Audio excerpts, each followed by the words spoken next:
অল্প খরচের মধ্যে কিভাবে আমরা বাড়িতে রসমালাই তৈরি করব।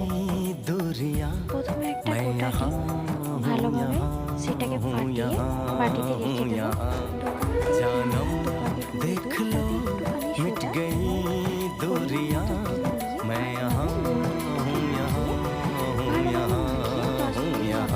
রেখে দেব।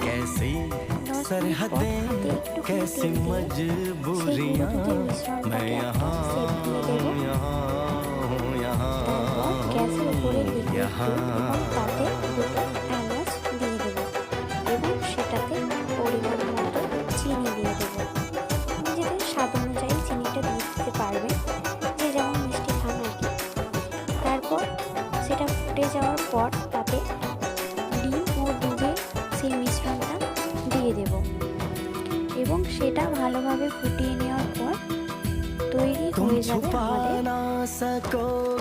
বাড়িতে তৈরি করা সুস্বাদু রসমালাই। সেটা আপনার আত্মীয় স্বজন, পরিবার, বাচ্চাদের দিয়ে দেখতে পারেন।